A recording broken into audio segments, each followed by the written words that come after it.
Namaskar, I'm Ashok Vyas, and I'm very, very happy because we just observed 21st June, that is International Day of Yoga. Because while we are in West, we pronounce yoga as yoga, whatever it is. As Shakespeare said, what lies in a name, yet name is important. But when we have some historic moments unfolding in front of our eyes, that is like a dream fulfilled.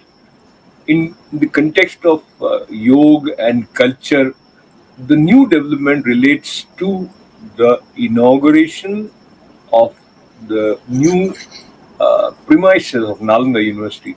Talking to us about love for Bharatiya Sanskriti and yoga and the significance of these developments, I have the pleasure of welcoming Dhananjay Kumar ji.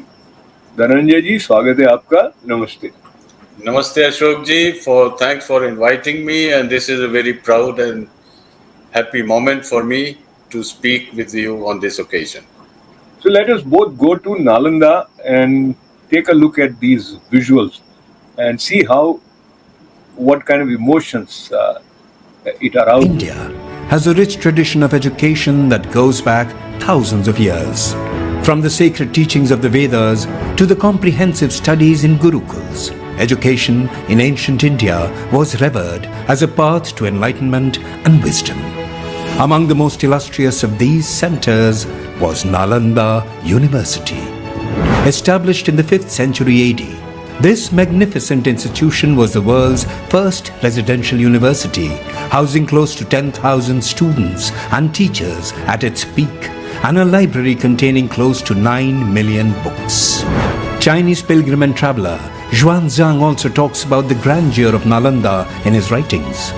For over 800 years, Nalanda flourished as a hub of intellectual exchange and innovation, embodying the spirit of open inquiry and academic excellence. However, the university faced its decline and eventual destruction in the 12th century. The idea to revive Nalanda University was first conceived at the 2007 East Asia Summit and continued in 2009 East Asia Summit with an active partnership of Asian countries. Since 2014, under the visionary leadership of Prime Minister Narendra Modi, the revival of Nalanda University has been brought to the forefront of India's cultural and educational renaissance. अभी जब G20 में विश्व के मेहमान आए तो मैंने नालंदा की एक तस्वीर रखी थी वहाँ, और जब मैं दुनिया को कहता था 1500 साल पहले मेरे देश में दुनिया की उत्तम से उत्तम यूनिवर्सिटी हुआ करती थी, सुनते ही रह जाते थे। लेकिन हमें उसे प्रेरणा लेनी है, पर प्राप्त तो अभी करके रहना है। Recognizing its historical significance and potential to contribute to global knowledge, Honorable Prime Minister has championed the restoration and revitalization of this ancient institution. The Net Zero Green campus of the university boasts of world-class infrastructure and has 6 schools and also has 4 centers of studies. The university offers various scholarships to international students. Today, Nalanda University attracts scholars from all over the world, offering programs that integrate traditional wisdom with contemporary challenges. It serves as a bridge between the past and the future, promoting peace, understanding, and sustainable development. The revival of Nalanda University is also bringing international students to India, embodying the ancient Indian ethos of Vasudhaiva Kutumbakam. The world is one family, truly making India a Vishwa Bandhu, a friend to the world. Nalanda University stands as a symbol of India's enduring legacy of knowledge and innovation. Under the leadership of Prime Minister Shri Narendra Modi, its revival is not only a national achievement but a gift to the world, reaffirming the timeless value of education and the quest for truth. Join us in celebrating this renaissance of learning as Nalanda University continues to illuminate minds and inspire generations to come. So we are joining in the celebration of this Renaissance. Dhananjay ji, your response when you heard about it and you have seen these visuals? Well, Ashokji, I must share my emotional impact that this inauguration has, which is beyond the physical ceremonial inauguration. It is an upliftment of the spirit because I'm happy and grateful and blissful that in my lifetime the day has come when Nalanda has been revived and brought back to life. So there cannot be anything greater, happier for me than to witness this occasion. But one thing I must mention that my study of the history of Nalanda, that we keep talking about 9 or more million books. What I would like to bring to your attention and to your audience attention, that I do not think these were books, printed books as we know books are now. These were manuscripts. Manuscripts were well Handwritten. Handwritten. handwritten manuscripts, one of a kind. Not that they are photocopies and printed, so one set is burned and you have another set. So this loss of manuscripts is a permanent loss. It's an eternal loss. It cannot be regained. So we can say that, we have lost, books have been burned, but knowledge has not been. Lot of knowledge. Maybe we may have recovered or recuperated a small fraction of that knowledge and understanding. Then we claim that we have not lost. We have great loss and probably irreparable loss. And that is the saddest part mixed with joy for me. I understand, and what you mentioned also reminds me that the railway station near Nalanda University still bears the name of that perpetrator who was responsible for burning, and this fire continued for months or years or whatever. These many manuscripts, but what must might have been the psychology behind naming of railway station with Bakhtiar Khilji? Well, not only this naming, this relates to a bigger issue of distorting the entire history of India. So there's this name, that name. I went to school and college in Allahabad, which is the supreme Prayag or confluence of rivers. So, well, I don't want to go too much in detail, but what I understand is some of or most of it was intentional, some may be accidental. But anyway, when we find the ironies and alterations in history, whatever we know of to be correct, we must correct it. And we should not be shy or hesitant in correcting, because unless we know correct history, we cannot build correct future. So you have been very passionate about sharing the wealth of ancient wisdom in the form of yoga with kids here. I remember when this YouTube was not there, you brought out some DVDs, and maybe Yeah. cassettes, and you did. So I mean, you should be recognized for your love of yoga in addition to being a poet. Let us look at the quick clip of Prime Minister Modi. This time around, he was in Jammu and Kashmir, and here is what he said. सूचना संसाधनों की बाढ़ है। ऐसे में मानव मस्तिष्क के लिए एक विषय पर फोकस कर पाना एक बड़ी चुनौती साबित होगा। इसका भी निदान हमें योग से मिलता है। हम जानते हैं एकाग्रता मानव मन की सबसे बड़ी ताकत है। योग ध्यान के जरिए हमारा ये सामर्थ्य भी निखरता है। इसलिए आज आर्मी से लेकर स्पोर्ट्स तक में योग को शामिल किया जा रहा है। स्पेस प्रोग्रेस में भी जो एस्ट्रोनॉट्स को ट्रेनिंग दी जाती है, उन्हें भी योग और ध्यान की ट्रेनिंग दी जाती है। इससे प्रोडक्टिविटी भी बढ़ती है, सहन शक्ति भी बढ़ती है। आजकल तो कई जेलों में कैदियों को भी योग कराया जा रहा है ताकि वो सकारात्मक विचारों पर अपने मन को केंद्रित कर सके। यानी योग समाज में सकारात्मक बदलाव के नए रास्ते बना रहा है। तो प्रोडक्टिविटी बढ़ती है योग से, ऐसा कह रहे थे प्रधानमंत्री नरेंद्र मोदी जी। आप सहमत हैं उनसे? मैं सहमत हूँ। प्रोडक्टिविटी के साथ साथ और बड़ी चीजें भी बढ़ती हैं जी। Productivity is something outer, so the real essence of yoga is not to produce or to increase your GDP, but to increase your awareness and consciousness and make a better human being.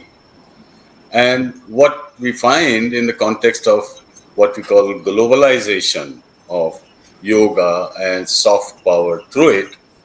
So just a small comment I would like to make here is that yes, globalization has happened to some extent. It continues to happen. And if you look at US, maybe 20 or 25% of population do engage in yoga. And in many other countries also, same or similar. Although in some countries there are protests against yoga or yoga day. We should be aware of that. But for now, we can disregard that. But what my main concern is that especially in the Western culture and civilization, the true essence of yoga has not fully reached, because the civilization is an intellectual civilization. Lot of emphasis on thinking hard.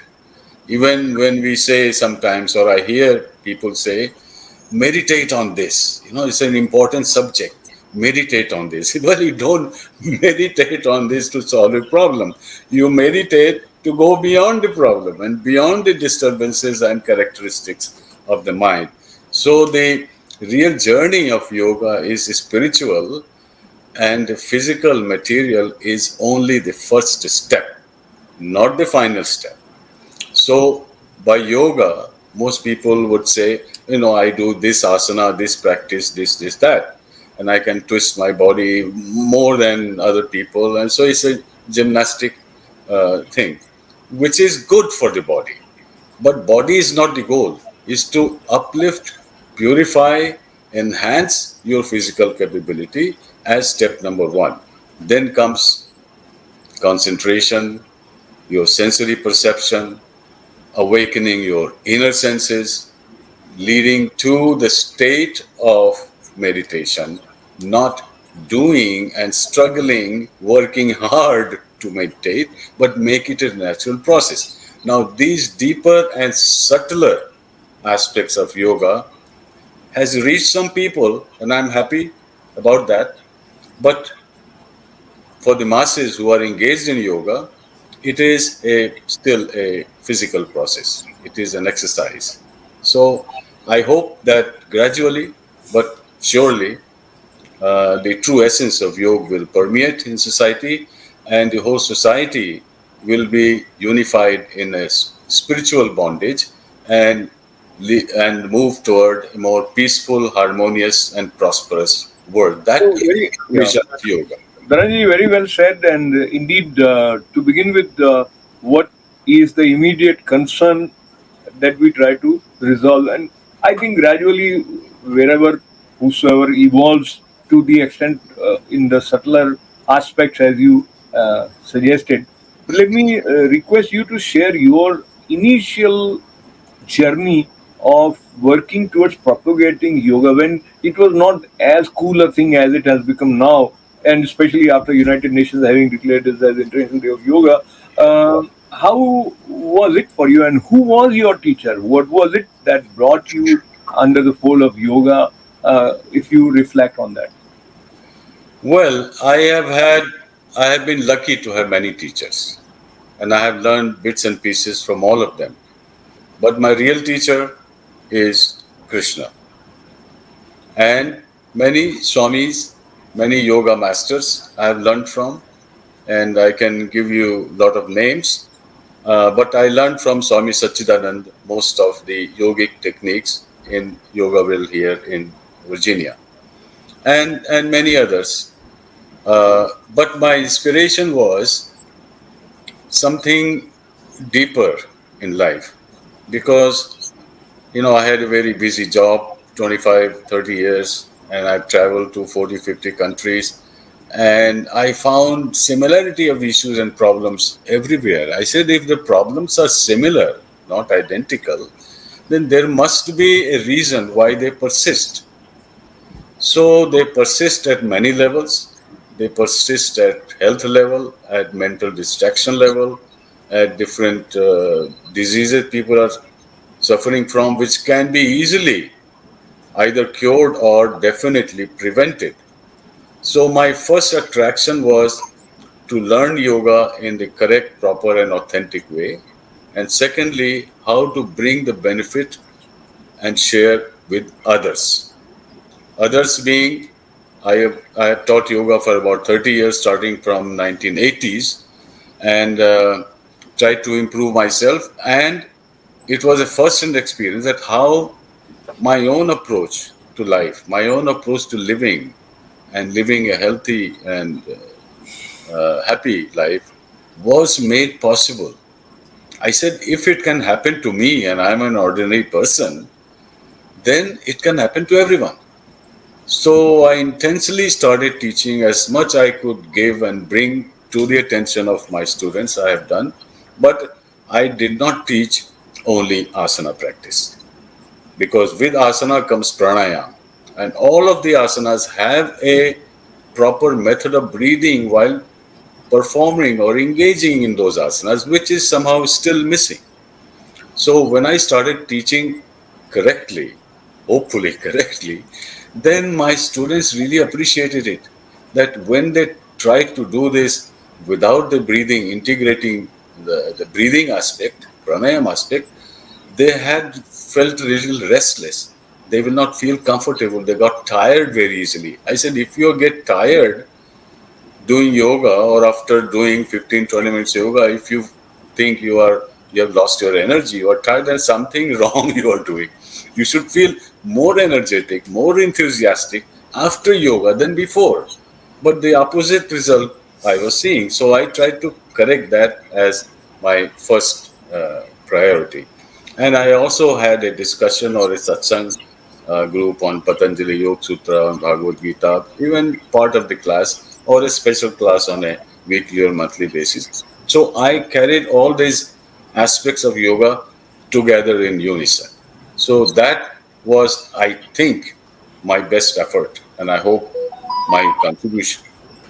So let me also request you to dive in your memory lane. And I remember you created some a series of videos with your daughter probably at that time, and how easy or challenging it was for you to bring kids to learn about yoga, about culture, and you have been at the forefront with few other like-minded friends who have started a school in Washington, where you were making kids aware about Indian culture, languages, and art forms, and Yeah, of course, yoga was a part of it. yeah. So, Well, yeah, yeah, well, let me just add one line. sure. So, how many years you were a part of it, and what is the take-home lesson for you from that experience, or it still continues, and I don't know about it. Okay, let me be honest.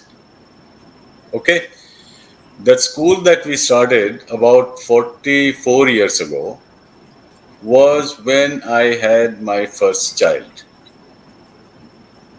And it was purely selfish reason that I had one boy, one girl. When they were 3, 4 years old, I said, "My goodness, I need to change or enhance their environment so that they can grow into a good human beings and contribute to society rather than take and extract."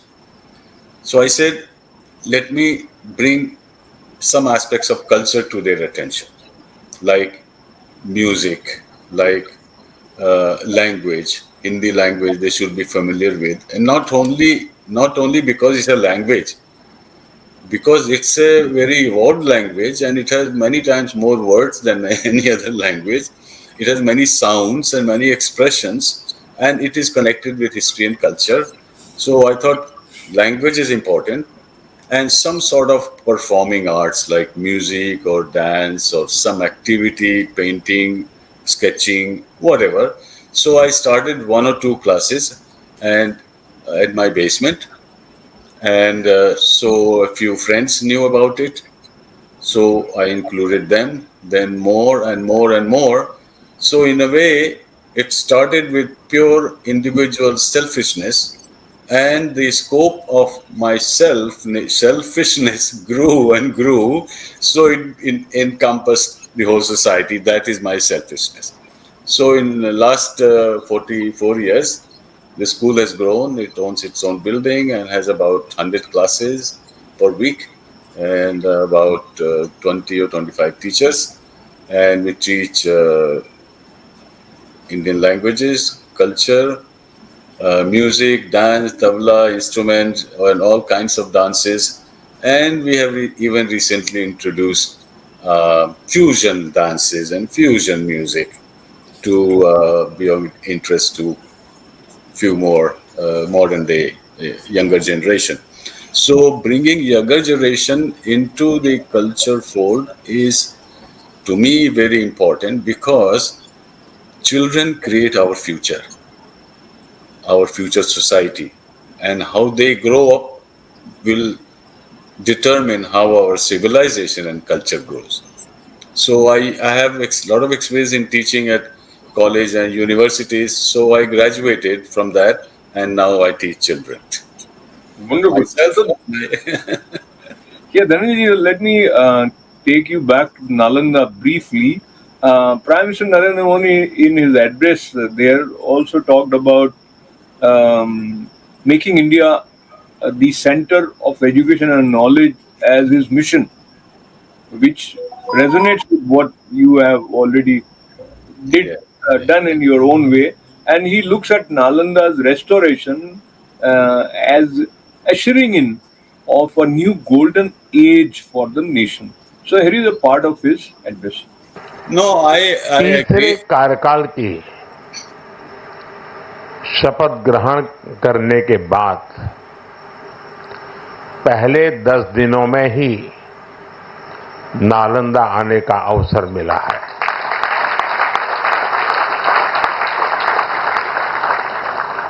ये मेरा सौभाग्य तो है ही। मैं इसे भारत की विकास यात्रा के एक शुभ संकेत के रूप में देखता हूं। नालंदा ये केवल नाम नहीं है। नालंदा एक पहचान है, एक सम्मान है। नालंदा एक मूल्य है, नालंदा एक मंत्र है, गौरव है, गाथा है।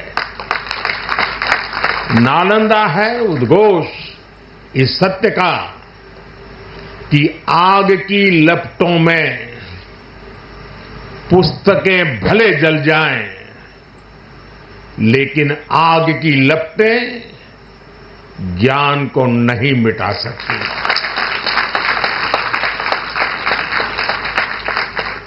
नालंदा के ध्वंस ने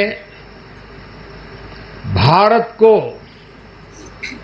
अंधकार से भर दिया था। अब इसकी पुनर्स्थापना भारत के स्वर्णिम युग की शुरुआत करने जा रहा है। Yeah, you were responding.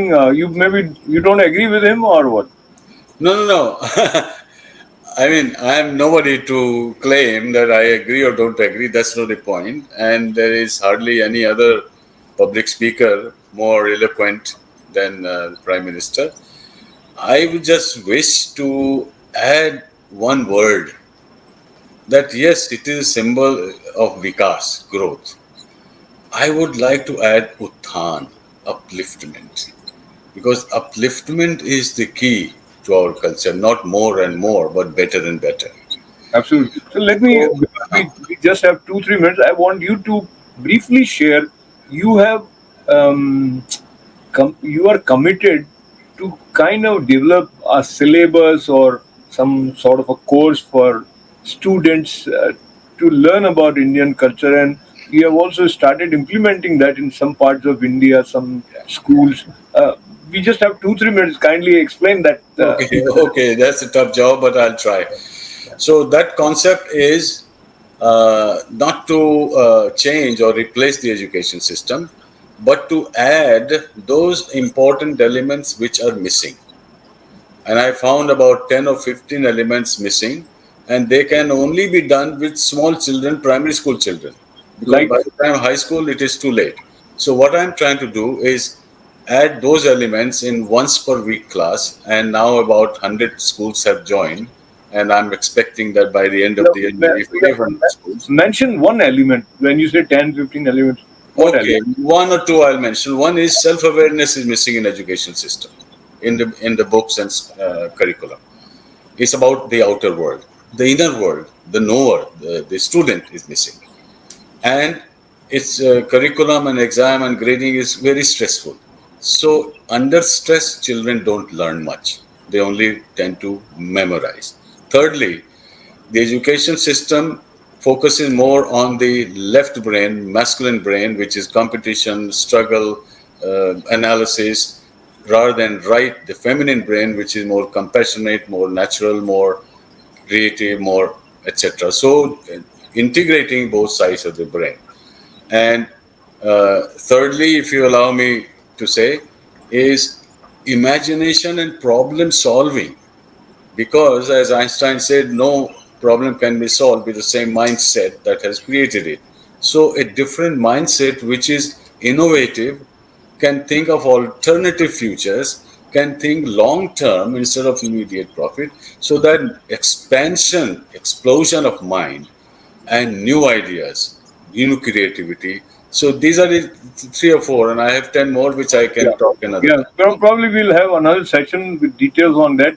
But I want to commend you, compliment you on being an out-of-box thinker, as well as being someone whose selfishness expands and sort of embraces the whole society. So it was great touching the significance of International Day of Yoga, as well as the arrival of Nalanda University back, which has the investment of 1800 crore rupees as we hear, and Yes. it's a beautiful campus. So may good things happen. Once again, thanking Dhananjay Kumarji and thanking all of you with lots of good wishes. Namaste. Thank you again. It was a pleasure.